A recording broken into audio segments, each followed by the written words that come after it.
Olá pessoal, boa tarde. E como eu já havia conversado com vocês, uma vez por mês a gente se reúne para fazer uma rodada de conversas sobre algum livro.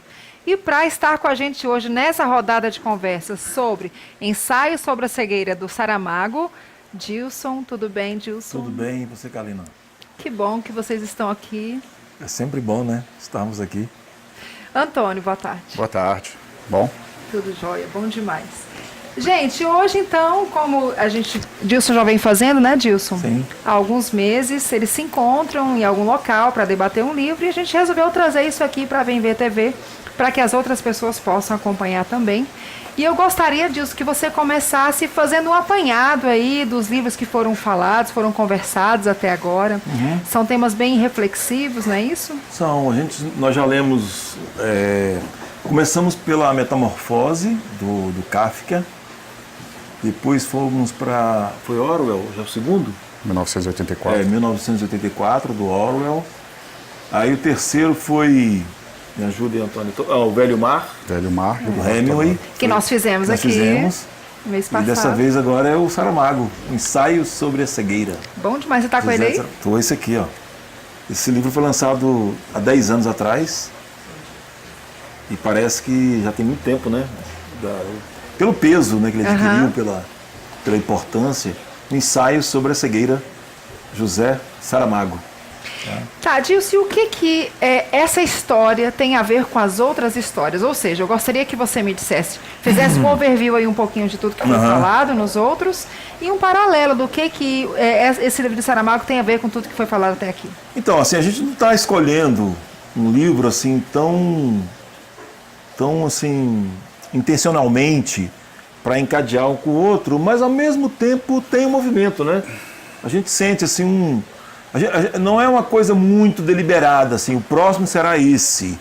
Mas o próximo acaba tem sido, né, de certa forma, determinado pela leitura que nós acabamos de fazer, né? Então, de forma inconsciente, tem um link com o outro, né? Um tema puxa o outro, né? Então, o que a gente alinhava, no geral, assim, por exemplo, em se tratando do Ensaio sobre a Cegueira, a mim, pelo menos, né? Não sei para o Antônio. Cada um faz uma leitura, né? Isso que enriquece o grupo, né? Mas a mim, por exemplo, o que me chamou a atenção é que ele começa de uma forma muito abrupta, que me lembra um pouco a Metamorfose do Kafka, né? Tive essa impressão também. O Samsa dorme depois de um dia inquietante, ele tem sonos inquietantes, né? E acorda e se vê transformado num grande inseto. E aqui você tem um cego, que não era cego, né? Um cara que está dirigindo, para no semáforo e de repente, pá, ele se vê, olha que ironia, né? Ele se vê cego. Essa é uma. Aí o Orwell já é um pouco assim, porque o Orwell vai discutir muito mais o sistema, né? O Saramago, eu entendo, está discutindo mais o agente. Eu como ser humano, né? Que acabamos formando um sistema, um tecido.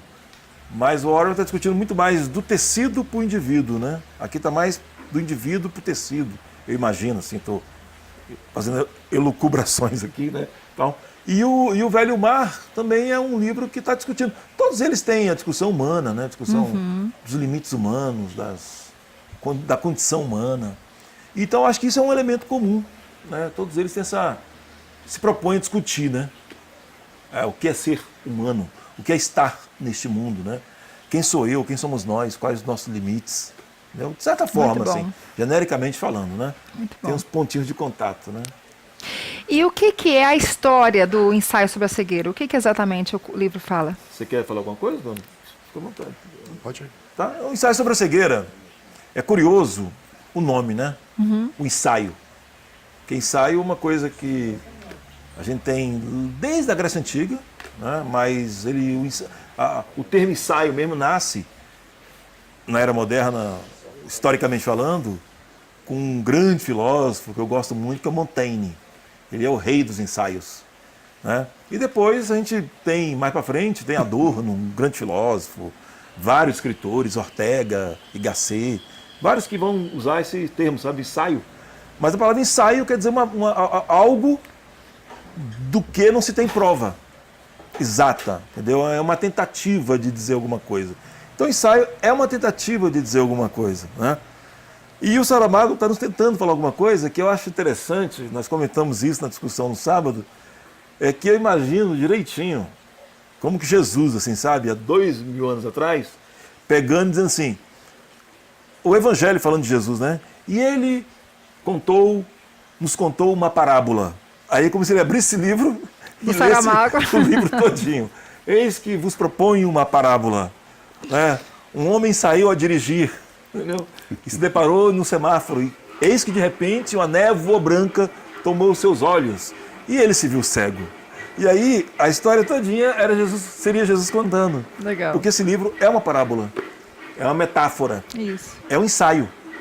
Né? É interessante, porque eu trabalho muito com programação neurolinguística e você afirmar ou aconselhar ou orientar as pessoas não tem o mesmo efeito de você contar uma metáfora. Isso, é interessante, né? É Um caminho de incrível. processo diferente, né, cara? É incrível, É assim. incrível mesmo. Eu sempre penso nisso, você acredita? O final de treinamento, eu gosto de terminar com a metáfora. Aham. E é impressionante que as pessoas me chamam para conversar. Uma tem uma leitura, outra tem outra leitura, nada a ver com a leitura da primeira. É engraçado super. demais. Daí a mitologia grega, né? Os gregos, por exemplo, você pega hoje, Antônio, e você pega os programas policialescos, né? Violência todo dia, o cara tá aqui combatendo a violência e tal, e atrás tá o cara dando 50 tiros, repetindo, repeteco, 50 tiros. E ele aqui todo fazendo o que tá contra a violência, e atrás o pau comendo, vamos dizer assim, né? Entendeu? E ele tá reforçando a violência. Aí alguém fala assim, pô, cara, mas a mitologia grega era tão violenta quanto? O cara mata a mãe, o cara dorme não sei com quem, o cara faz isso. Os gregos se reuniam uma vez por ano, uma vez ao ano, para contar aqueles mitos, entendeu? E aqueles mitos tinham um fundo pedagógico para ensinar, você está entendendo? Os limites, para ensinar, olha, não cria muita asa, sua asa é de cera, cara. Tem limite, se você subir muito alto, ela derrete, você vai se estribuchar no chão.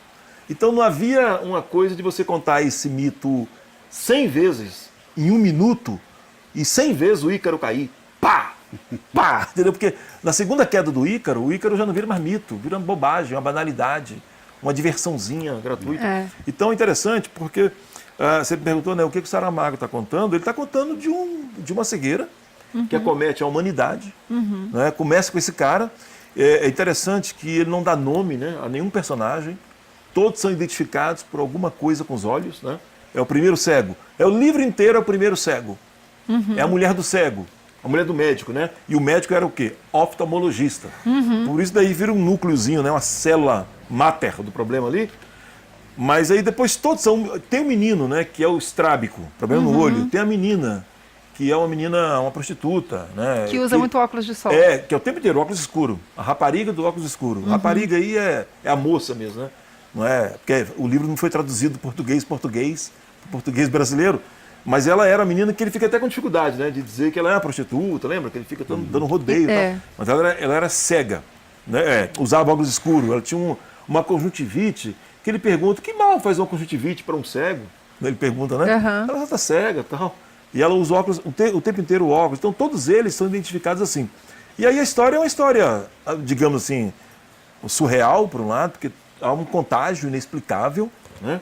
E, inexplicavelmente, a mulher do médico, que é a única que não leva diretamente nenhuma identificação, né, oftálmica, digamos assim, é a mulher que, inexplicavelmente, não fica cega.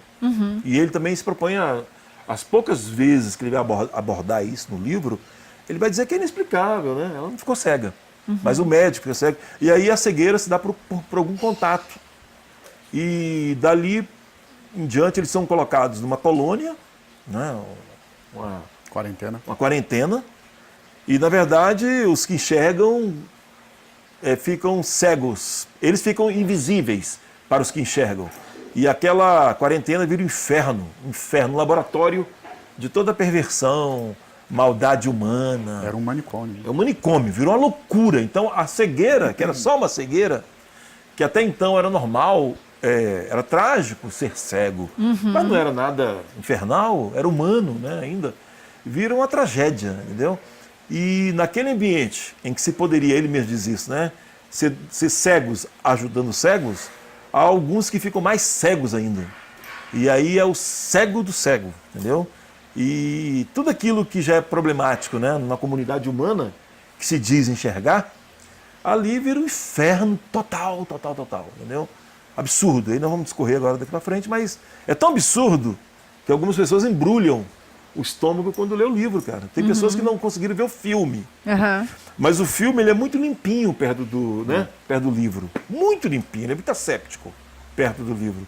E o ensaio sobre isso. É um ensaio, é uma experiência do Saramago de como seríamos se da noite para o dia todos nós perdêssemos inicialmente a cegueira, a visão física. Para depois mostrar que o quanto nós já tínhamos perdido a nossa visão enquanto seres humanos. Qual foi o brasileiro que fez o filme? Foi o Walter Salles. Pois é, eles erraram. Devia ter sido o Quentin Tarantino. Puxa vida, hein, cara? Não tinha pensado nisso, hein? Quem? O Quentin Tarantino. Porque o livro ele é tão repugnante, repulsivo. Porque você chega ao extremo do que pode ser chamado ainda de ser humano. É a rapa, né? Tanto é que o Saramago ele atropela as vírgulas, os pontos, a pontuação, as regras gramaticais, de propósito, que ele quis dar um tom de oralidade para o livro, sabe? Como se alguém estivesse contando aquilo. Então ele atropela tudo e dá uma agonia. O Antônio até chegou a falar, né, Antônio, que no começo teve raiva do Saramago. Olha, vou ser bem sincero, aí nesse ponto, foi até um ponto que a gente discordou, mas assim, porque assim, não é nenhuma crítica ao Saramago, muito pelo contrário, o cara trouxe um livro com uma história fantástica. E aquela frase de desassossegar, não é isso? Desassossegar. Ele escrevia para desassossegar. Ele desassossegou todos os que leram, que o conteúdo realmente desassossega. Agora, se esse desassossegar era também voltado para a falta da pontuação, para mim ele foi irritar. Porque toda hora em que eu voltava, eu falei, é isso, se não tivesse só 2 pontos ou um travessão, tinha resolvido o problema, não precisava voltar. E como eu sempre volto por causa de reflexões, por causa do desassossego, eu estava voltando muito mais. Pela gramática, então era pelo desassossego e pela irritação. Mas é apenas uma opinião que não desmerece de forma alguma o que a gente imagina que a forma de escrever segue, o conteúdo segue a forma segue o conteúdo. A intenção dele é essa. E aí, assim, a gente pega e lê, né? Depois que a literatura está feita, ela é um elemento dado. Está dado, está aqui, acabou, não tem como mexer mais. Não tem como... Eu poderia pegar e repontuar, ou pontuar, porque tem algumas pontuações. Diferentemente da história do cerco da cidade de Lisboa, que é dele também, e mais diferentemente ainda de 1983, o ano de 1993, que é um livro fantástico dele, fantástico. Esse não requer mesmo pontuação. Se você ler, você vai entender por quê. Mas diferentemente, o livro é isso aqui, não tem o que mexer, entendeu? Eu estava falando para o Antônio no dia que o que define o artista é que ele é o único ofício que não pede para quem vai consumi-lo nada de palpite, é a arte. A arte faz o que você não pediu. Ninguém pediu para Duchamp fazer aquele banquinho com aquela roda de bicicleta virada para cima. Ele fez, entendeu? Então é isso. Mas eu imagino que a falta de pontuação, assim como a gente estava falando na metáfora, né? Esses dias eu estava num outro treinamento e as pessoas comentando o que era uma metáfora e tal, e eu fiquei lembrando muito da Bíblia, porque a Bíblia, você lê às vezes um texto a vida inteira e aquele texto não fala com você. E aí de repente, que é a palavra rema, né? Sim. De repente, num momento da sua vida específico, você lê e parece que você nunca tinha lido aquilo. E ele traz uma reflexão, traz uma palavra rema mesmo, uma revelação que você não tinha tido ainda. E talvez, né, aí já é uma inferência, o objetivo do texto, assim, um pouco sem pontuação, é porque quando a gente lê alguma coisa, a interpretação é nossa. E dependendo da pontuação, é outra interpretação. E outra, eu acho que é um texto que você acaba tateando, né? Você falou bem agora. Tem a ver com a cegueira. É para te irritar mesmo. Você vai tateando, entendeu? Porque volta e meia você para mesmo, não, qual personagem está falando aqui? É. Né? Aí você E às volta vezes um é cansativo, porque às vezes vai um parágrafo, acho que tinha parágrafo ali sem pontuação, era só vírgula. Tem página inteira. Se você abrir aqui é fácil encontrar aqui, ó. Entendeu?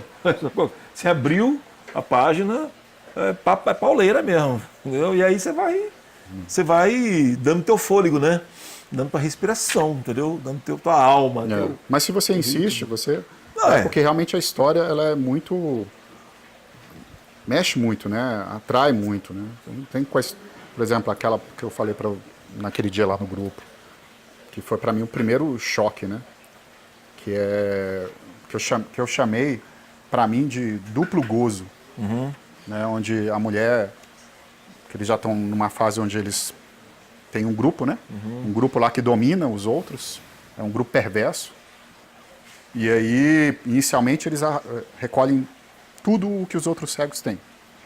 Aí, os caras saqueando, os cegos saqueando os colegas cegos. Isso. Assim. Aí já satisfeitos com todos os bens que foram passados para eles agora querem se satisfazer com relação às mulheres, sexualmente. E aí tem uma primeira noite, pelo menos acho que o relato só são 2 noites, né? E tem uma segunda noite onde a mulher que já tinha se submetido à perversidade do grupo, ela já não está mais tolerando aquilo ali.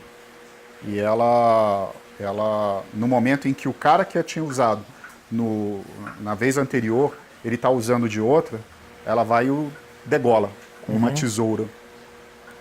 E por que eu chamei de duplo gozo? Porque foi exatamente na hora em que ele estava gozando, né, num sexo oral, fazendo com uma das mulheres ofendidas. Violentando aí. E nessa hora também, ele jorra o sangue, né, da garganta, que era o gozo dela, de alívio.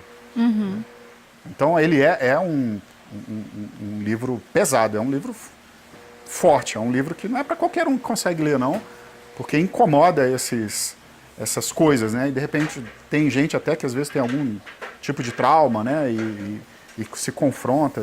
Porque o livro ele tem a finalidade, esses livros bons, com conteúdo, eles têm a finalidade de fazer você se enxergar. Não é para entretenimento. Não é. Sim. Né? E é lindo, maravilhoso isso, porque é a oportunidade de você ver problemas seus, problemas dos outros, você ver você mesmo dentro das circunstâncias que você está aparecendo. Então, é forte. Por conta E aí disso. o Saramago vai falar de várias cegueiras, né?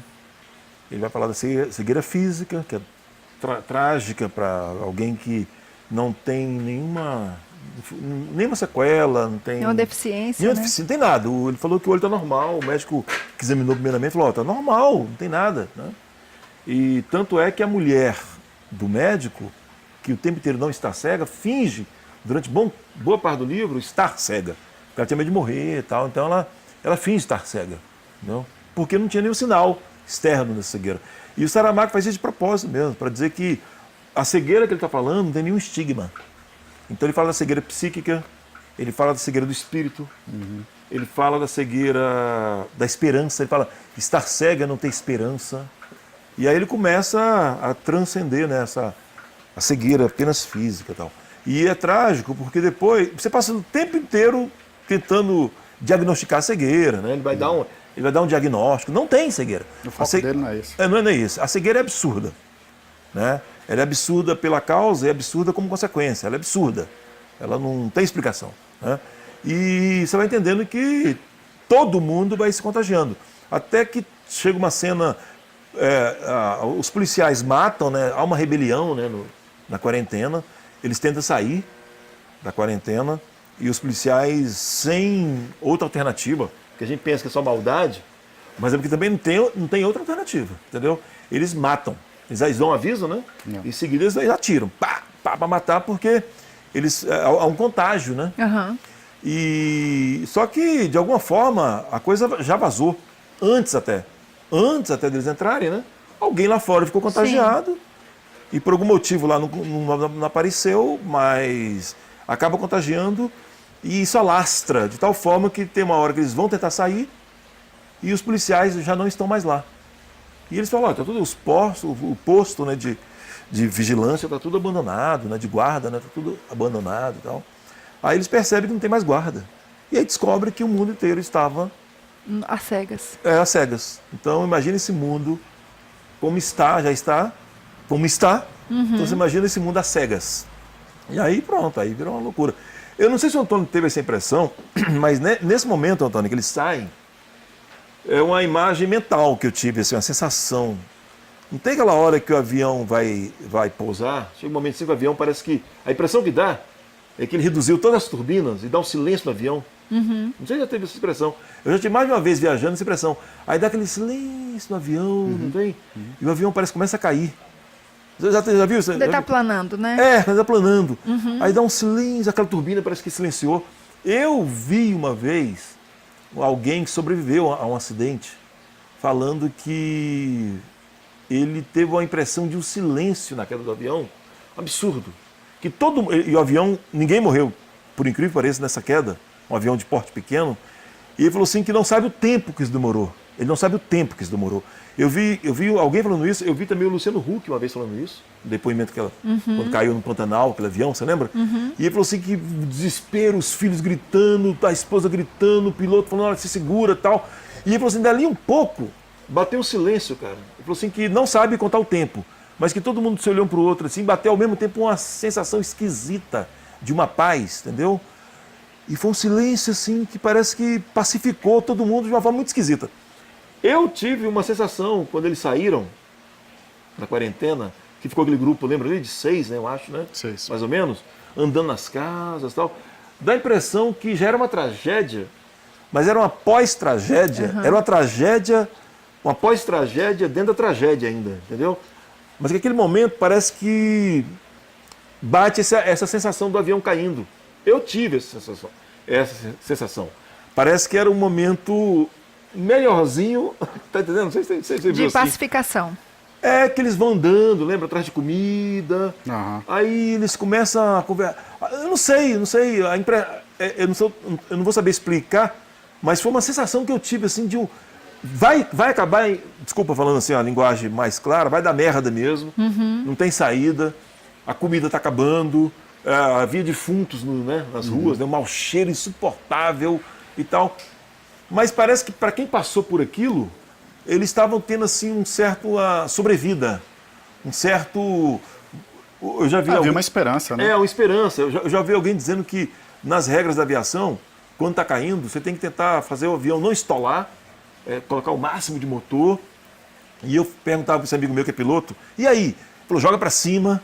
E eu falei, para quê? Ele falou, não sei, é para ganhar um tempo. Ele falava, não. Então você tem que ganhar altura, né? E a impressão que dá é que naquele momento eles estavam saindo de uma tragédia absurda. E para quem estava ali fora era uma tragédia, mas para eles era como que assim, cara, o mundo ainda está aqui. Entendeu? Vamos nos agarrar nos pedacinhos de paus, igual o naufrágio de Paulo.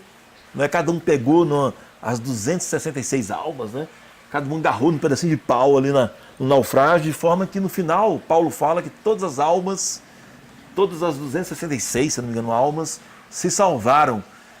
E aí quem estava talvez de fora não teve essa impressão, mas quem saiu da quarentena, que foi o inferno, do inferno foi a quarentena, entendeu? Me deu essa impressão de um momento assim de, sabe, vamos lá. E saíram andando, aí eles vão visitar suas casas, né? Mas aí nesse caso também, né, tem essa característica que tem uma pessoa guiando, né? Não, sim. Se claro. não tivesse essa pessoa, eu não sei se a sensação... Porque não, parece que dúvida. deu a sensação de que se eles tivessem saído de lá sem essa pessoa que via, eu acho que eles estariam até com medo. Não, sem dúvida. Né? Porque ali era um local que eles sabiam medir, eles sabiam tocar, eles sabiam onde estavam, já tinham se acostumado com aquilo ali. E aquela mulher lá dentro enxergando não tinha essa função. Tinha, né? Ela acabou tendo função de... Tanto é que essa que enxerga, é ela que mata o cara que está abusando da menina. Isso. A tesourada, né? Na segunda vez que tem a sessão de sadismo sexual, ela leva a tesoura. E ela esfola o pescoço do cara como disse o Antônio, ela orgasma nessa hora também, né?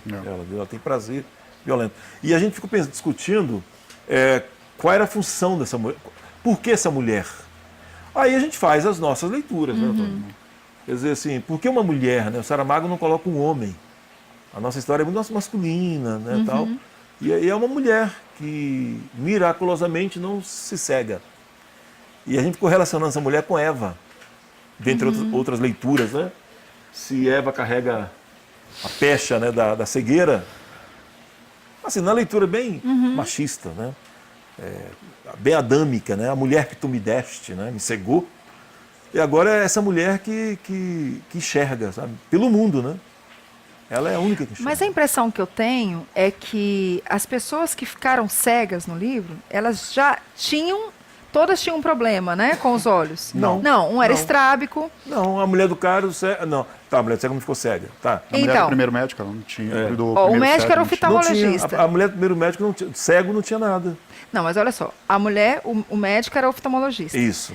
O rapazinho era estrábico. Estrábico. A moça, que era prostituta, Sim. usava óculos escuros o tempo Mas é porque inteiro. todas trataram com o médico. Não, mas o que eu quero fazer é outra reflexão. Sei. Por que que essas pessoas com essas características foram escolhidas, aspas, para ficarem cegas? Então. O que que ele queria dizer com isso? Não, por incrível que Saramago queria dizer por com incrível isso? que pareça, tem uma lógica bem simples. Ó, o cara ficou cego. Esse cara não tinha relação com o médico, com Nenhuma. nada. Não tinha nada nos olhos, ele ficou cego. Aí ele procurou o médico. Que médico? Um oftalmologista. Claro. Aí esse oftalmologista tratou desse cara, ficou cego. E os que ele cuidou também, que tratavam, todos tratavam com ele. Eu também fiz a pergunta.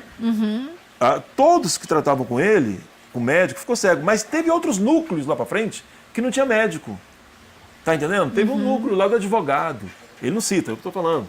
Teve um núcleo lá de um chefe de cozinha, que lá virou outro núcleozinho. Entendeu? O cliente do restaurante ficou cego porque tocou no garçom, que tocou no chefe de cozinha.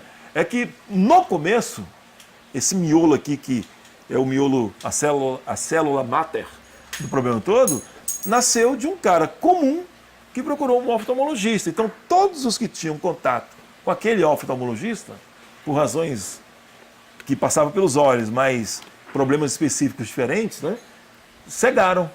Então, me parece que aí não teve nenhuma assim, sabe? Relação. Nenhuma. Nesse grupo, por exemplo, não tinha ninguém que não tivesse a ver com aquele médico que cruzou, fosse mulher do primeiro cego, fosse alguém ligado. Mas essa leitura não teve. Eu também fiz a pergunta. Na verdade, o contágio ele começa com o primeiro cego. Primeiro cego. As pessoas que se aproximam dele, porque ele está com o carro parado, ele não pode se locomover, não enxerga nada.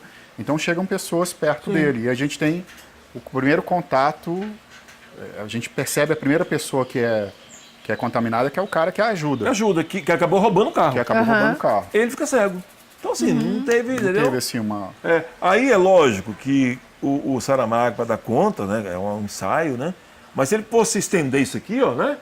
Isso aí ia enraizar assim de forma infinita, né? Até chegar no último ser humano que foi infectado. A pergunta, eu acho, é por que aquela mulher não cegou? Então. Né? Mas aí é deliberado.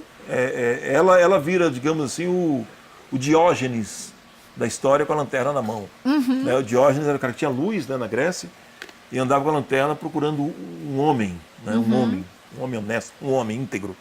E essa mulher, ela vai ser a Diógenes, né?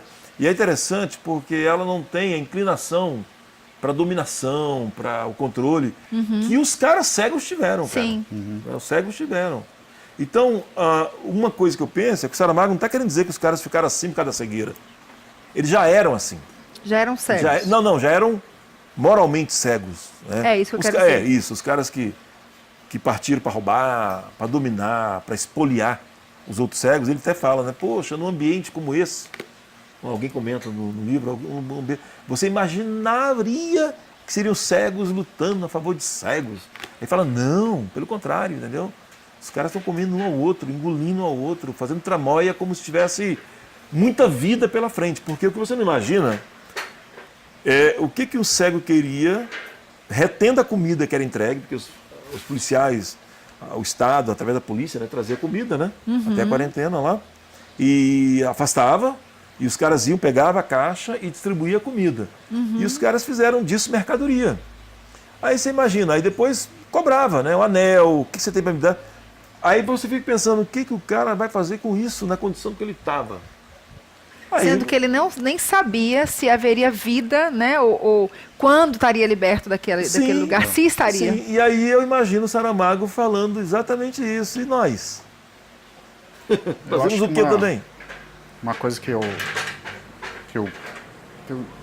fiz a minha leitura, a minha interpretação, é que, não sei se você viu o filme também? Vi. O filme tinha uma característica, tinha uma pequena cena que não está no livro, que é o momento em que eles saem. Não sei se você percebeu, mas tem um rapaz negro acompanhando. Tem. E esse rapaz negro não está. Eu até achei estranho, porque ó, esse outro rapaz não está no livro. E aí tem um determinado momento que eles estão, parece que uma esquina de uma casa assim, e aí esse jovem, ele se perde, ele sai do grupo. Então o grupo permanece de acordo com o que está descrito no livro, e esse outro ele se desprende. E havia mortes das formas mais impensáveis, como o próprio cara que ajudou o primeiro cego e roubou o carro. Ele é um cara que na hora que eles estão sendo conduzidos, no primeiro momento em que eles foram levados para a quarentena, eles estão sendo conduzidos para o banheiro. E aí tá uma fila, né? Uma fila organizada. E o ladrão, que é o nome dele, né, no livro, ele está atrás da prostituta. E ele fica apalpando a prostituta. Né? E a prostituta tenta se desvencilhar dele. Aí tem uma hora que ela, já aborrecida bastante com ele, dá um coice. E ela está com um salto alto. E nessa hora ela, com o salto, abre uma ferida. E aquela ferida é a morte dele. É a morte dele. É a morte dele. Porque ela gangrena, não tem ninguém para resolver nada, não tem antibiótico, não tem nenhum tipo de remédio, nada. Absolutamente. Nem água tinha para poder fazer uma limpeza. Então ele acaba morrendo. Então, são várias mortes que acontecem. E aí eu fiquei pensando, aquele jovem, ele se desviou do grupo. Pode ser que ele tenha morrido, pode ser que não.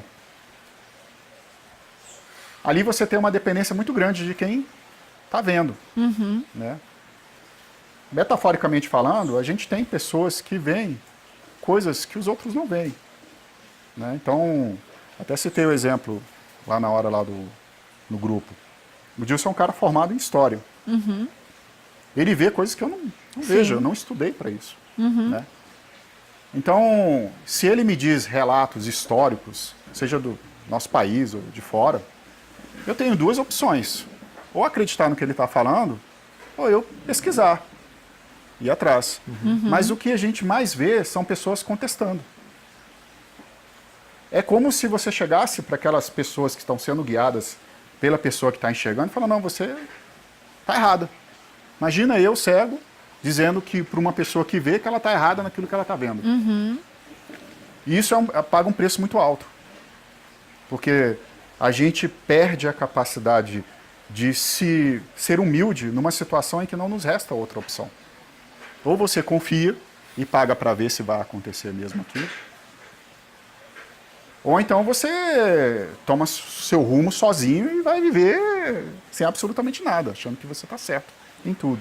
Então há muito desse tipo de problema. Aí eu trago para a questão política mesmo nossa. Né? A gente vê, por exemplo, não vou ficar aqui citando nomes, mas a gente vê candidatos que a gente sabe que não estão preparados, candidatos à presidência da República, que não estão preparados para exercer a função pública como ela deve ser exercida, né? Em função das pessoas, em função do povo. Mas a cegueira grande das pessoas, elas faz com que elas se tornem incapazes de averiguar se aquele cara ou aquela pessoa está enxergando aquilo que elas não veem, e elas precisam disso. Então nós estamos sendo muito imponentes, achando que nós estamos vendo em todas as áreas. É por isso que eu acho que as pessoas têm opinião sobre tudo, porque elas acham que enxergam tudo. Né? E você tem que ser humilde para dizer, isso aqui eu não enxergo. Eu preciso de alguém que me conduza. E se a gente não tiver esse tipo de atitude, essa para mim foi a principal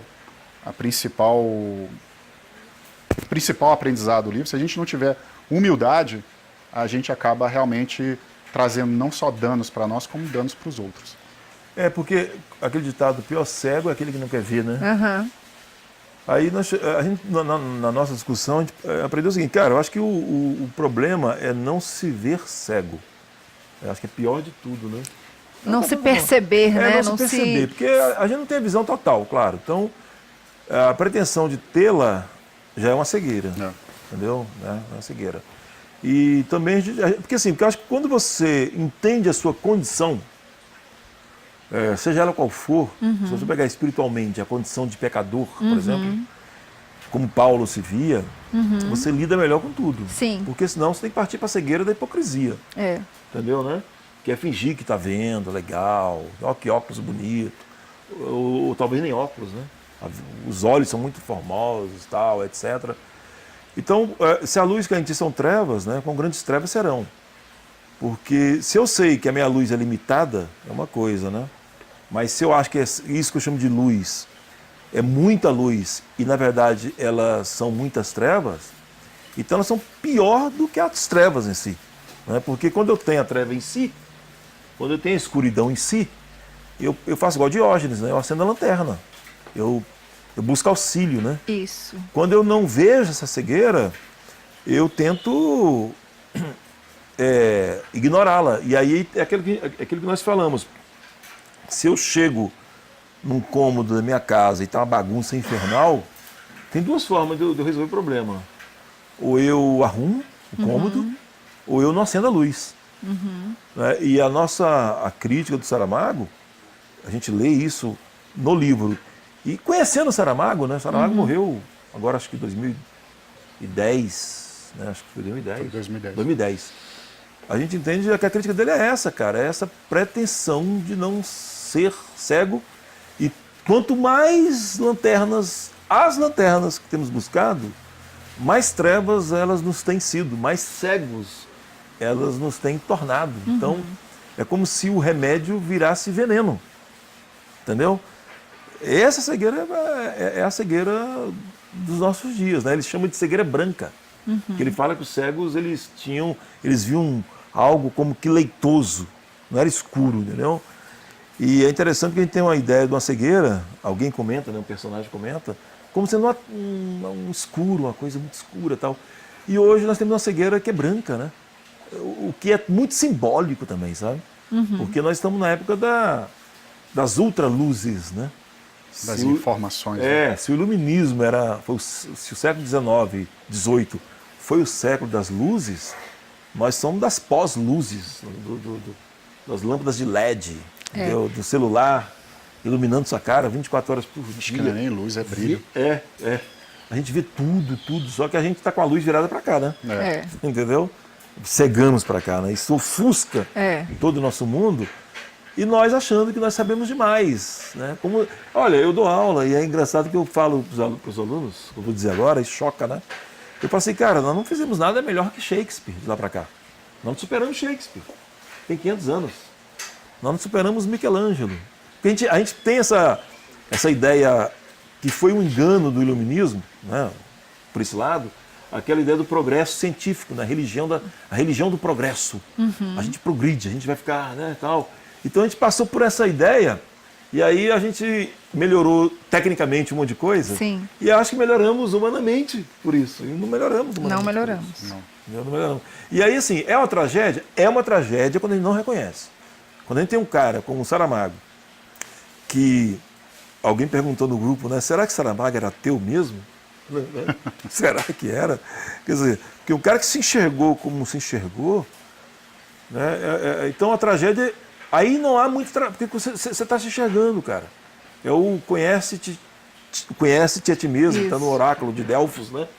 Conhece-te a ti mesmo, cara. Saiba que você é um mané. Quando eu sei aquilo que é o nome de um livro do Reich, do Wilhelm Reich, Escuta, Zé Ninguém. O nome do livro eu acho mágico esse livro. Escuta, Zé Ninguém. Já começa a falar, ô, Zé Ninguém, escuta, cara. Senta aí, vamos conversar, escuta. Aí quando a gente fica vendo essa meninada que está chamando Steve Jobs de grande gênio da humanidade e não conhecendo Maxwell, né? Sem o qual não existiria o celular. E esse Maxwell já começa mal, né? Né? Porque Max, né? É da ideia. Você tira até o R aí, que já pra... Então, assim, então é isso. Mas eu acho interessante o que você está colocando, Gilson, porque é exatamente isso que está acontecendo. Quer dizer, uma era tecnológica onde se dá muito valor para o conhecimento tecnológico, o conhecimento técnico. Sim. E as pessoas estão mesmo com a falsa impressão que estão evoluindo. Sim. Mas aí quando você fala de humildade, porque assim, a gente se enxergar cego, eu acho que é muito difícil. Super. Muito difícil eu reconhecer que eu sou cega. Agora, a gente pelo menos ter a humildade de falar assim, tem muita coisa que eu preciso evoluir. Talvez eu não consiga ter a dimensão de tudo que eu preciso de melhorar. Sim, sim. E provavelmente não tenho, porque a gente não consegue se enxergar de verdade. Né? O espelho ele não reflete exatamente quem a gente é. Reflete a nossa projeção de quem a gente acha que é. Sim. Né? Mas daí você ter humildade é uma coisa que é importante. Agora, se enxergar mesmo e falar, eu sou cego... Mas aí é que tá, né? As pessoas, bom, pelo menos eu penso assim, as pessoas que cruzam as nossas vidas, elas são nossos espelhos. Assim como nós também somos espelhos para elas. Então a oportunidade não falta para a gente se enxergar. Eu continuo achando que está tudo leitoso. mesmo convivendo, mesmo se abrindo para esse autoconhecimento. Eu continuo achando que ainda tem muita projeção. Porque você veja Paulo quando ele fala assim, o mal que eu não quero, ele sabe, ele não quer. Esse eu faço. O mal que eu não quero, o bem que eu quero, esse eu não faço. Aí, assim, o que a gente faz depois de reconhecer isso? Paulo deu um grito, né? Quem me livrará do corpo desta morte? Miserável homem que eu sou. Porque você encontrar a miséria também e ficar na miséria é suicídio. É o que muita gente fez. Chegou, escafrunchou a alma humana, desnudou a alma humana, e agora, o que eu faço? O que eu faço com isso tudo, né? E Paulo encerra dizendo, mas dou graças a Deus pelo meu Senhor Jesus Cristo. Entendeu? Então a questão é o que fazer depois de enxergar. Porque enxergar e não ter no que se agarrar, eu vou lhe falar uma coisa, é melhor estar alienado. É verdade. Aí é melhor estar quietinho, fica quietinho. Pode ir para o caminho do cinismo, né? E faz o caminho do cinismo, dos gregos. O cinismo é isso, né? Fazer, olha, vou rir da minha miséria. Entendeu? Não vou muito mais a sério do que... Não vou muito mais fundo, né? Do que... Você pega o Oscar Wilde, por exemplo, ele falava o contrário. Falou, não, a aparência que conta. Entendeu? Mas ele vai fazer outra discussão, ele era muito inteligente. Então, pegando só a casquinha. Mas ele vai fazer outra discussão sobre a aparência. Aquilo que ele fala, descarta da aparência, o Oscar Wilde vai dizer, não, a aparência é fundamental. Entendeu? E ele vai fazer uma discussão muito interessante, que não vai caber agora aqui, mas sobre isso. Então, assim, eu penso que, primeiro, a nossa condição não é fácil, cara. Agora, quando eu digo que a condição humana não é fácil, eu tenho que dizer isso pensando em você, pensando no Antônio. Porque quando eu penso em mim, eu sou muito condescendente comigo, misericordioso comigo. Eu fiz porque eu sou muito autojustificante, né? Mas quando eu penso que nós estamos juntos nessa bagaça existencial, que a gente está todo mundo na mesma condição, e aí o ar de superioridade é eu fingir que eu estou noutra condição. Sabe, eu tinha um amigo meu, um cara... Mas tem gente que é assim. Mas é o que tem. Não é que tem gente que é assim, é o que tem. O que mais tem, né? Um amigo meu africano, um cara muito legal, muito interessante, Eduardo Kitoko. O Caio deve ter conhecido ele. Ele conheceu o Caio, com certeza. Morou no Brasil há muito tempo. Um cara de uma sabedoria muito interessante, profunda. Ele dizia assim, cara, você quer conhecer um cara de Deus? Veja o tamanho dele. Fala de jeito. Se ele for pequenininho, ele é. Se ele for muito grandão, ele não é. E ele trabalhava com aquela ideia da paralaxe, da física, não tem? A paralaxe é o seguinte, Apolo 13, quem viu Apolo 13, viu, né? Apolo 13 começa com paralaxe, é legal o começo do filme. Começa com um astronauta no jardim de casa, tampando a lua um polegar, você lembra? Ele brinca assim, tira o polegar, a lua, ele põe o polegar, escondeu a lua. O que é a paralaxe, né? Esse truque, né? Como eu estou tão longe da lua, eu consigo esconder a lua no meu polegar.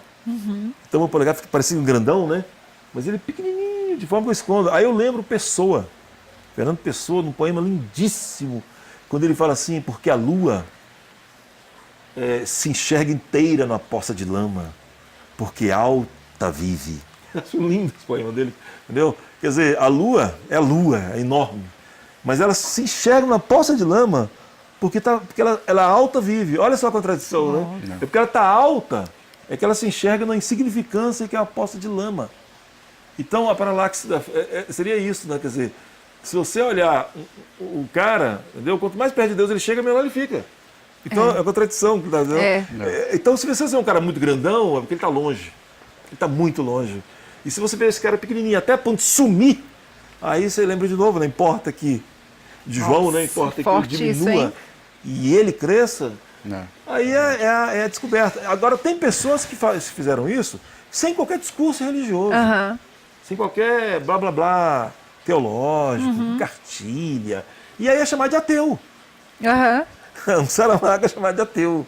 É um cara que está como Diógenes, com a lanterna na mão, falando, cara, somos cegos, cara. E a partir desse diagnóstico, a gente pode fazer alguma coisa. Mas sem esse diagnóstico, aí vocês cegos curando cegos, cara. Cego conduzindo cego. E o pior é que é o cego conduzindo cego. É o cego prejudicando o cego. Aí é o diabo. Que é o caso, né? Lá do manicômio, né? Da quarentena. É um matando o outro e matando por quê, gente? É o terço do céu que caiu, cara. O terço do céu que caiu foi isso, cara. Foi um cara que ficou cego e falou, vem cá. E cegou todo mundo. Eles acabam morrendo no final. Né?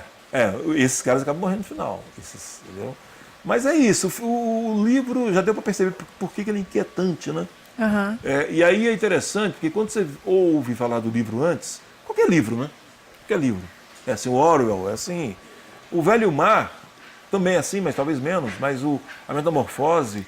Eu ia te falar disso, a Metamorfose. Se ele é a primeira linha, você fica sequestrado, cara, para saber como é que o autor vai resolver aquele livro depois, né? Deslancha. E eu passei o livro inteiro lendo, porque eu tive a sorte de sofrer a amnésia do filme, você acredita, cara? Eu vi o filme com a Rosângela e eu lembro muito pouco do filme. A minha memória é muito mais, sabe? Mas o filme, ele... deve ser isso perto também. do livro, deve ser isso. E eu li batidão, assim, ó. O filme zerou na minha cabeça, entendeu? Já o Grande Irmão não, né? O Big Brother não, né? O 1984 já foi mais, eu achei mais impactante o filme. Tem dois, eu não sei qual. Eu vi qual. É mais recente? Não, mais antigo. Eu vi nos anos 80. Então é isso, sim. Essa inquietude. Mas olha, Dilson, Antônio, eu achei interessante que o Saramago retrata a cegueira, né? Que começa, ele faz um paralelo, né, da cegueira física, mas que ele quer dizer outras coisas, né? E o Kafka fala de uma pessoa que vira um grande inseto.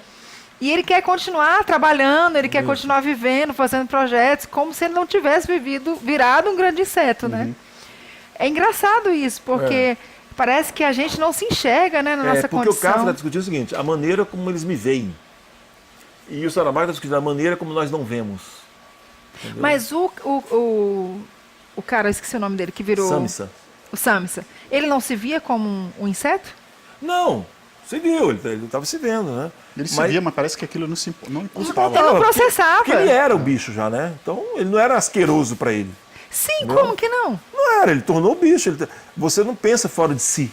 Né? Entendeu? Por exemplo, é como a quarentena. A quarentena, eles falam, né? Porque cada camerata, era os quartos, né? Separado, enterrava os seus mortos. Era do cheiro. Porque os caras não vinham enterrar. O Estado não entrava ali. A sociedade lá fora não queria saber daquilo. Eles falam assim, olha, nós enterramos os nossos mortos, porque fedia. Aí eu falo assim, os vivos também estão cheirando muito mal, mas habitua-se mais rápido ao cheiro dos vivos fétidos do que dos nossos defuntos. Então o que acontece? Uma coisa que o livro começa a mostrar também é que por mais absurdo que seja o inferno, a gente se acostuma a ele, sabia? Isso que é espantoso, cara. Se acostuma. É trágico, mas assim... Logo vira uma lógica. Eu estava dizendo no grupo lá, nós estávamos dizendo que você pega morador de rua, por exemplo, né? O primeiro dia o cara deve falar, poxa, eu estou em nhaca, viu? O segundo dia já não é mais a nhaca, é outra nhaca. Com uma semana não tem mais nhaca. Com um mês a nhaca é o perfume da... É engraçado isso, né? É engraçado, entendeu? Tanto é que quando eles saem de lá, quem sai... que se vê depois, chora emocionado, comovido, chocado. Porque a gente tem esse... Não sei se é uma defesa, né? Deve ser também. Adaptação, para viver, né? Né? Para viver a biologia se carregou de nos dar essas defesas, falou, olha, é assim, tem que ser. Então as pessoas rapidamente entram na lógica da coisa, do ambiente, né? E essa lógica nem sempre é boa, né? Nem sempre é boa. Então você imagina como é que alguém vive, por exemplo, eu sempre me encabulo com isso, naqueles morros do Rio de Janeiro, cara. Cara, se é um tiroteio perto de casa, eu vi uma vez, 2 vezes, eu vi tiro e correr e ter alguém morto na rua. Aqui em Brasília uma vez, e eu morei em outra cidade, em Cuiabá, e também presenciei numa esquina, um cara que eu conhecia até. E é um negócio que choca, sabe? Você imagina um cara que mora no morro do Rio de Janeiro, cara. Onde a arma que os bandidos têm, parede para ele e nada, um fuzil daquele, derruba helicóptero, pô, entendeu? Uhum. E os caras estão ali, cara. Porque assim, não é que eles estão ali por opção, claro, né? Mas eles têm que Mas se já adaptar. virou arroz com feijão, eles têm né? que se adaptar, tem que adaptar, cara. Então tem coisa que nos choca, que a eles não choca. Por exemplo, eu lembro que eu tive um amigo meu, uma vez que eu estava viajando, e ele, um cara de fora do Brasil, e ele falou comigo num tom assim, não foi nem com sarcasmo, sabe? Foi porque pra ele falou assim, cara, no Brasil vocês são muito engraçados. Falou bem pra mim, você não gosta do vizinho, você mata.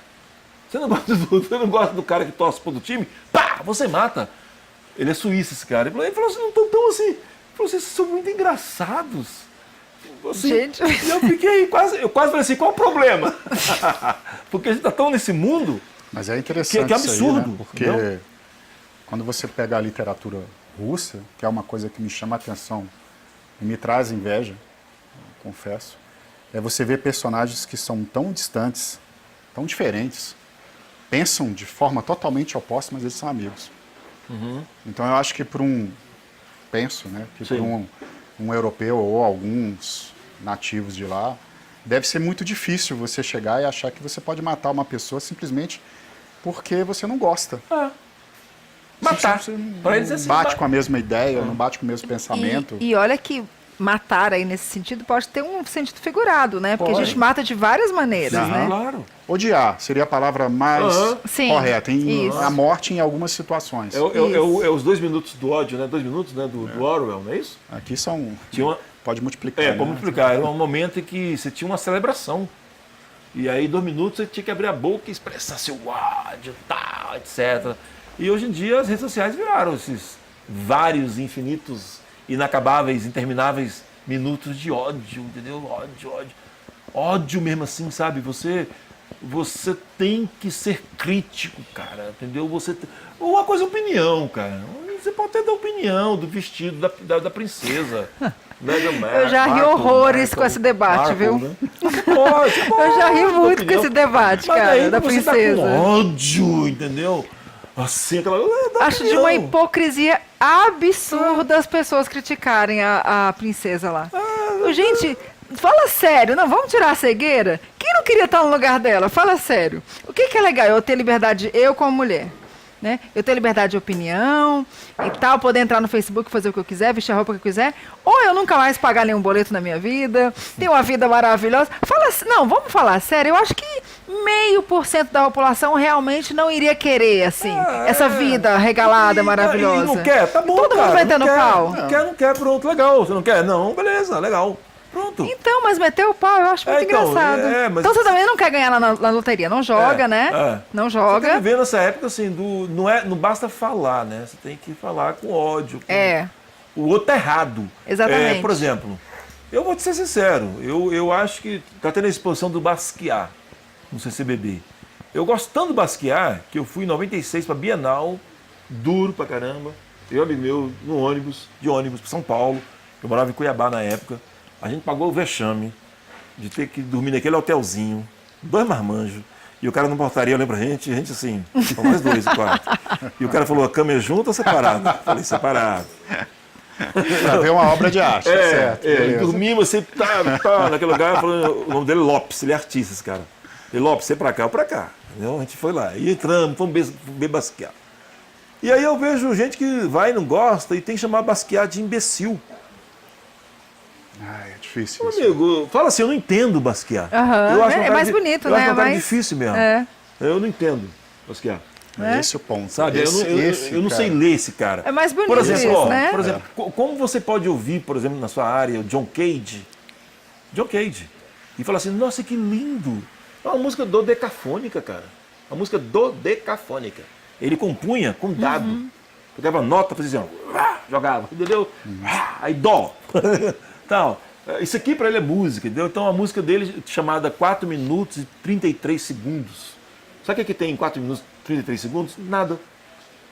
É uma provocação do Cage para som ambiente. Mas o Cage nos fez ouvir um monte de coisas que hoje o mundo entende. A música acústica deve muito ao John Cage. Ele dizia, olha, não tem nada para dizer, mas estou dizendo. E esta é a poesia de que necessito. Entendeu? Ele influenciou os Beatles com toda a loucura. Então é melhor você ouvir e falar o seguinte, é mais ou menos, um parênteses, eu até citei isso aqui da outra vez, aquela minha aluna que eu falei para vocês, que eu dei um trabalho sobre Platão. E todo mundo chegou e falou, pô, legal. E aí, gostou? Pô, cara, Platão, ó. E ela chegou, e aí, você me desculpe o espectador aqui, mas ela chegou pra mim e falou assim, eu achei uma bosta, cara. Foi a melhor resposta, porque eu falei, cara, essa menina sacou alguma coisa. Porque como é que eu posso dizer que um filósofo, que de início, né? Depois você entende. Ele vai dizer que isso aqui não existe, ó. Que isso aqui não existe. E eu falar que esse cara é legal?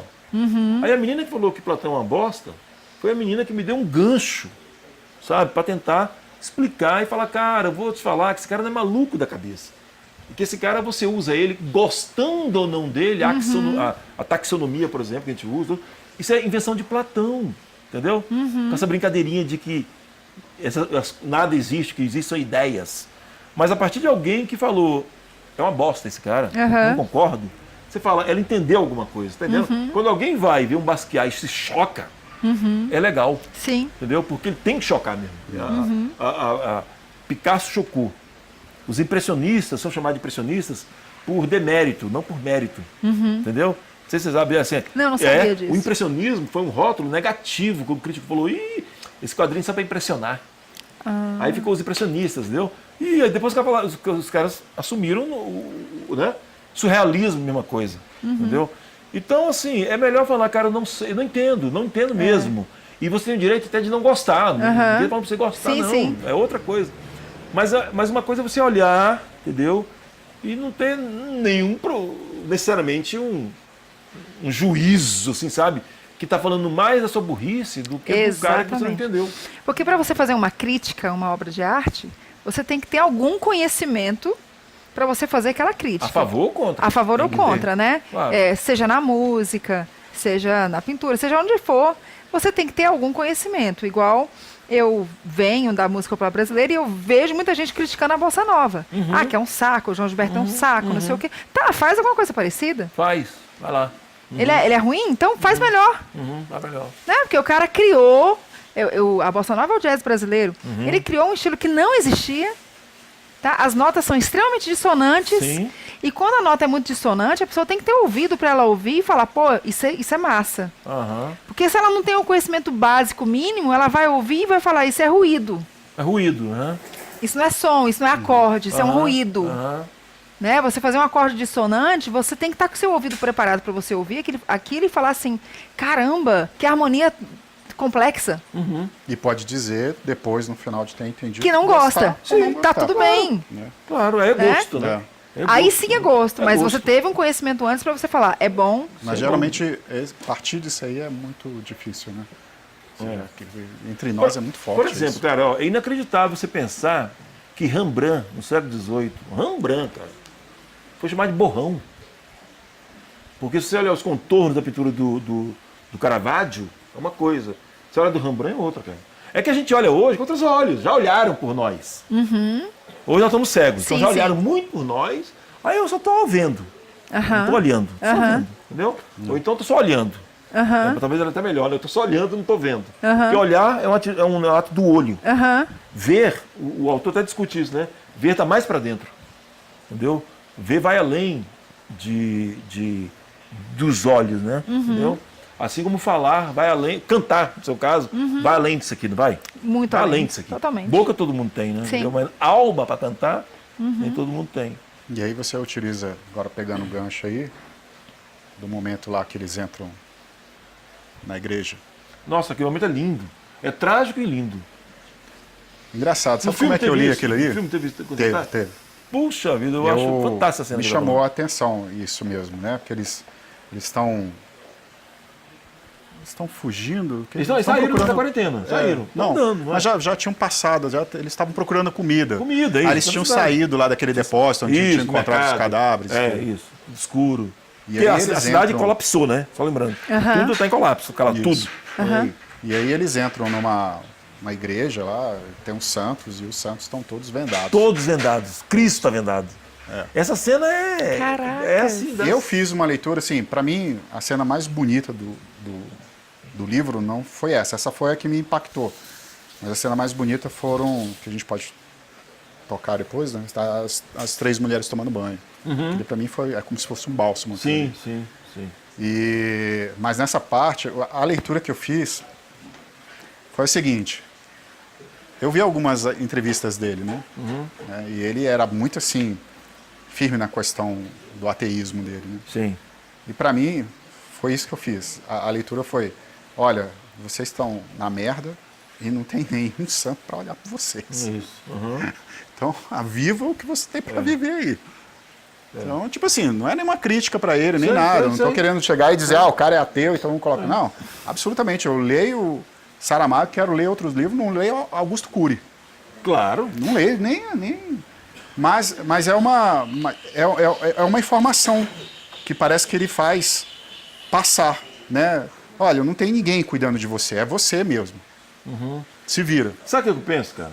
Eu penso que quando Jesus contou a parábola do bom samaritano, ele não chamou o samaritano de bom. Isso é invenção nossa. E essa invençãozinha nossa do bom samaritano, o bom, já é a maldade.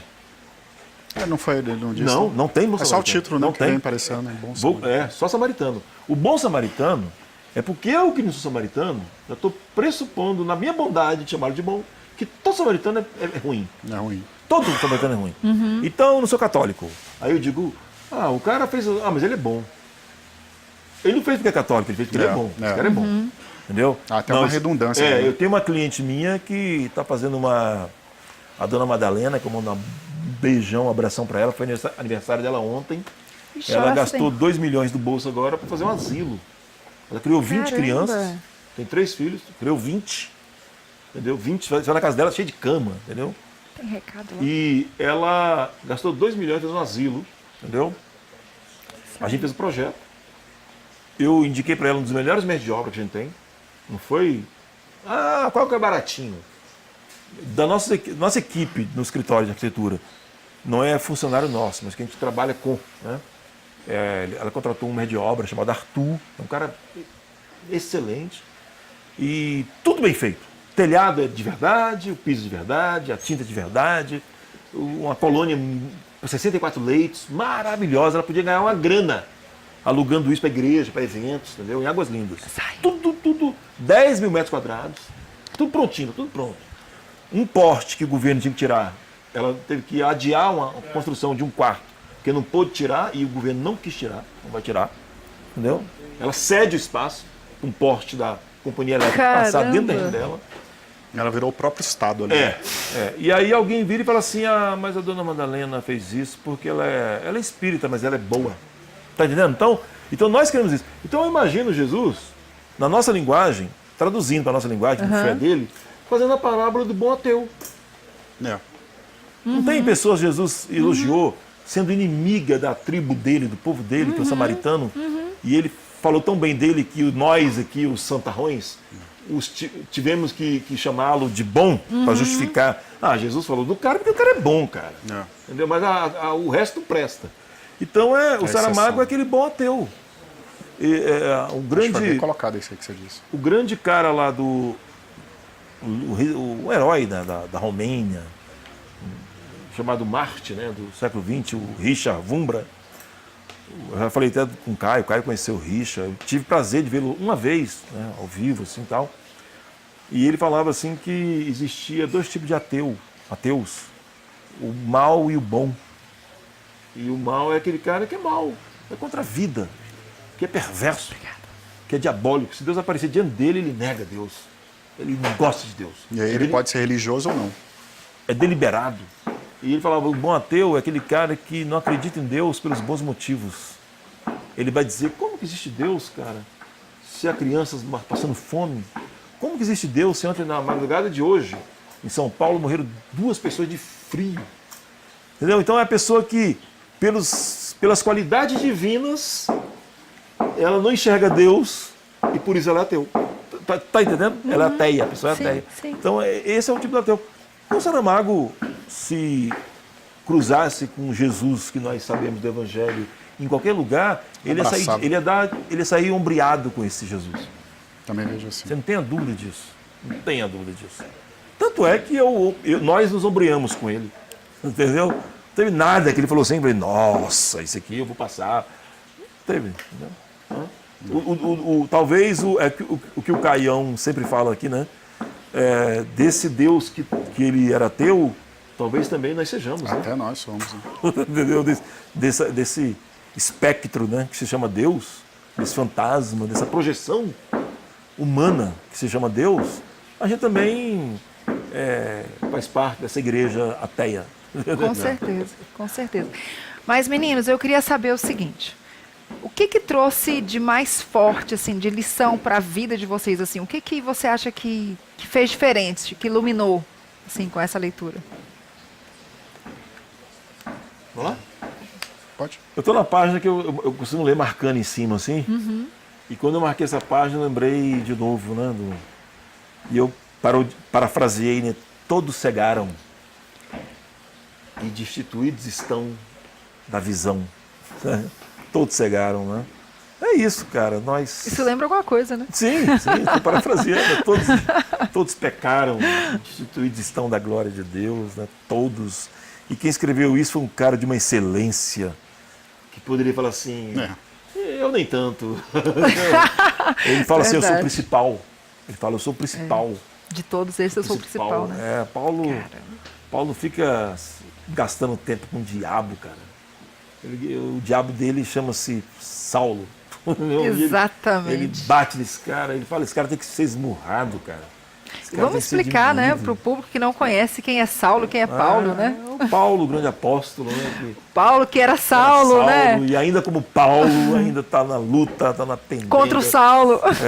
Está se esmurrando, se controlando e falando assim, olha, miserável homem que sou, eu tenho um corpo de morte para me livrar, para enterrar, né, lá na camerata, pegar a minha pazinha, igual os caras aqui, que fede pra caramba.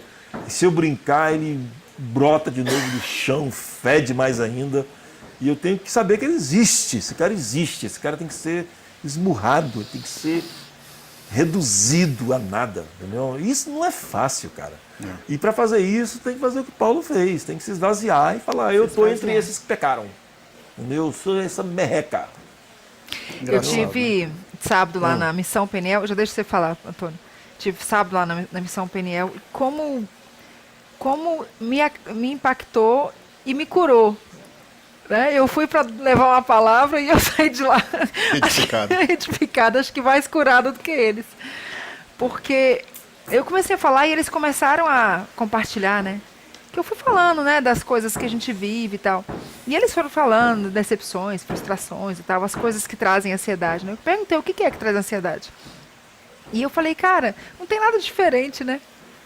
É a mesma história nossa. Uhum. A diferença é que talvez algumas pessoas tenham recorrido mais a algumas fugas, né? Bebida, química. Sim, droga química. Enfim, ou a comida, né? Pessoas que 150, 200 quilos aí que usam isso como fuga. E quem não, né? Quem não? Quem de nós não recorreu a alguma coisa em algum momento porque está muito punk ali e você não segura a onda? Uhum. Por isso que Jesus não usurpou, mesmo sendo Deus, ser igual a Deus, cara.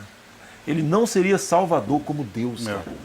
Já parou pensar nisso? Jesus não seria salvador como Deus. Como Deus, ele seria impotente. Entendeu? Ele teve que fazer igual, cara. Igual, descer o nível. Eu vi uma vez... Perdão, você ia falar, Antônio? Não, pode continuar. Eu vi uma vez o Sebastião Salgado falando que... Foi lindo essa parte do documentário. Não foi nem um filme sobre ele, um filme francês. Foi uma entrevista. Que estava entrevistando uma tartaruga daquelas que vive 250 anos. né? Aquelas tartarugas enormes. Em algum lugar aí do mundo. Foi naquela ilha, faltou agora, onde Darwin visitou, Galápagos. E ele falando assim que chegou, cara, para tirar foto da tartaruga, cara.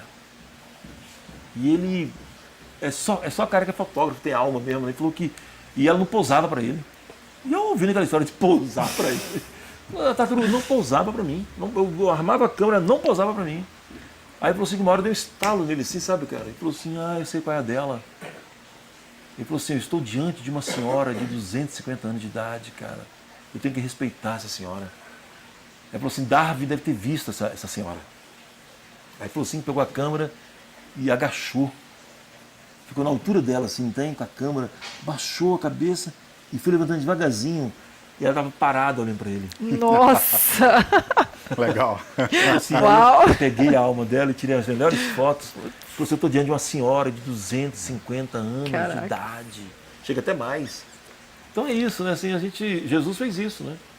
Ele desceu, cara. Ele desceu e mesmo sendo na forma de, não usurpou ser igual a D.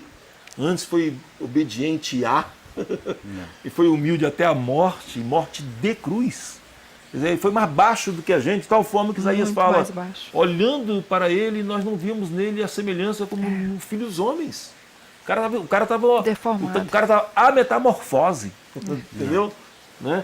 Debaixo dos olhos dos Big Brothers tudinho, entendeu? Lutando como o velho mar. Aí você tá pegando todos os, entendeu? No meio do mundo da cegueira, entendeu? Mas se fez. Se não fosse total. assim, ele não teria sido Salvador. Né? Verdade. Fala, Antônio.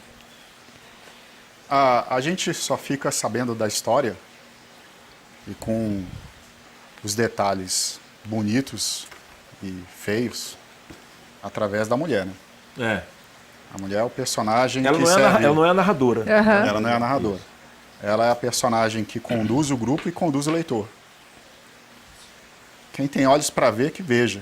É o que ela boa. faz. Então, e quem não tem, peça para quem dá essa visão. Como Cristo fez, né? Cristo É. deu a visão e ainda disse, quem tem olhos para ver, que veja. E tem uma hora que ela quer Acho que morrer, essa- né? Tem uma hora que ela Ela pensa. não aguenta, né? Ela fala assim, nossa, eu queria ser cega também. Tem uma hora, inclusive, que o marido dela fala assim, foi a primeira vez, né, que o marido serve de condutor para ela. Ela que pega nele, entendeu? Lembra? Mas aí também tem uma coisa, né? Que a gente pode até fazer uma comparação, né? Ela vê, tem hora que se incomoda porque vê. E eu acho que quando você começa a viver a vida e abundância, a vida do Evangelho, você se incomoda muito. Muito. É só a fé mesmo que faz com que a gente queira permanecer e deseje permanecer, porque, vamos ser bem honesto, né? Esse mundo sem Cristo, ele não oferece nada, né? E com Cristo oferece bastante coisa, de tal forma que essas coisas não são suas, são deles, são dele, são emprestadas para que você possa viver. Mas chega um momento onde o cara pode olhar para trás, olha, para mim seria muito mais compensador ir embora. Mas por causa de vocês, vale a pena continuar. E uma lição. É o que a mulher, de certa forma, diz, né? É. Olha, tá terrível de ver tudo que eu tô vendo, mas por causa de vocês, eu permaneço. E aí, Kalene, partindo já para a finalização assim, da história, aí é spoiler mesmo, porque a gente está aqui para discutir o Achei livro, cheio de né? Mas não perde nada. Quem vai ler com a mesma surpresa, né? É que do jeito que a cegueira veio, ela vai embora. Né, Antônio? É. Sim, ó. Pá! Aí começa uma festividade no planeta, sabe? Tô enxergando. Isso me lembrou muito o Novo Nascimento. Porque a gente fala assim, é necessário, né? Como Jesus disse, nascer de novo. E a gente fica nesse linguajar muito religioso e perde um pouco do que é nascer de novo, né? E eu sempre penso qual é a sensação de alguém que de fato experimentou a morte, a quase morte, né? E quase morte aí no sentido do quase morte mesmo, aquela experiência de que alguns que morreram e voltaram, mas a experiência também daquele que está na UTI, né? E que passou assim pelo vale da sombra da morte mesmo. E quando volta, tudo vira lucro. a visão o sentido da vida se redefine. Tá entendendo? Tudo aquilo que tinha muita importância, se de fato a pessoa passou por isso, ganha outro sentido, ele relativiza as coisas, para mais ou para menos. É só imaginar. Né? Imaginar alguém assim que estava nisso, que saiu dali. A gente conhece histórias de pessoas assim. A gente está com o Chico aqui na câmera ali, né, Chico? Que passou por essa experiência. Eu também passei. Né? Você também passou? Então, olha aí. E aí voltou, né, Martinha? A gente lembra da alegria quando, meu Deus, a primeira notícia, o Chico morreu. Pronto, já foi uma festa, entendeu? Aí depois voltou, aí depois tá dirigindo. Aí você começa... Então a gente sabe da alegria, né, Marta? Que é essa coisa assim, incontida, né? Aquela alegria, né? O novo nascimento é isso, né? Eu tô falando isso por quê? Porque a visão volta. E nenhum deles é o mesmo. E nenhum deles é o mesmo. Voltou, cara. Voltou e estamos vendo de novo. E aí, o que eu vou fazer agora diferente do que eu fazia? O novo nascimento é isso, cara. É você passar por a situação e falar, cara, agora eu estou dando uma nova chance. E o que você vai fazer? Né? E aí, eu posso ler só um finalzinho aqui? Claro. Eu achei... Livros sempre me impressionam quando eu começo a ler. Eu tenho muito isso com filme também, sabe? Mas eu sempre penso como é que o cara começa e como é que ele fecha. Porque entre o começo e o fechamento, até o autor muda. A história muda, o autor muda.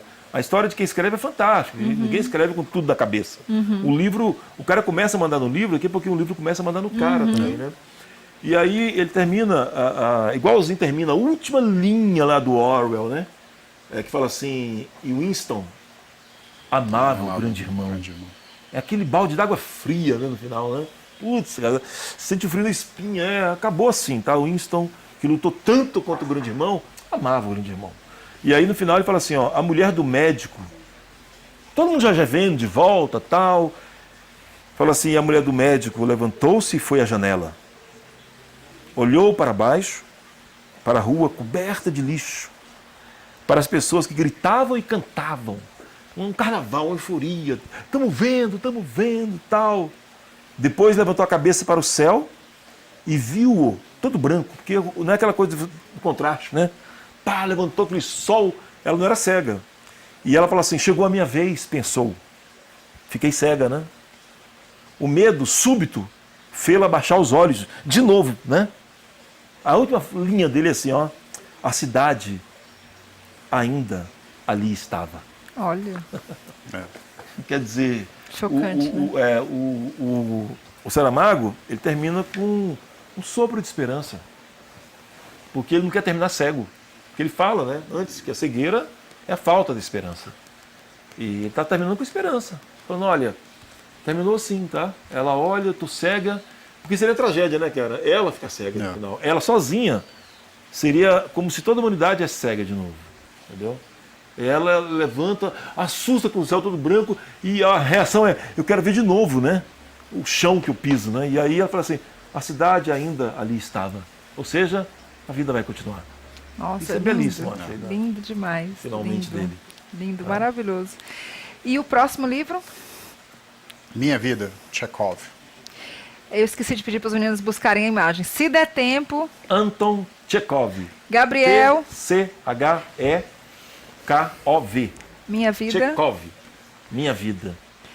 Pessoal, a gente... Não é Mein Kampf, do Adolf Hitler. É Minha Vida, do Chekhov.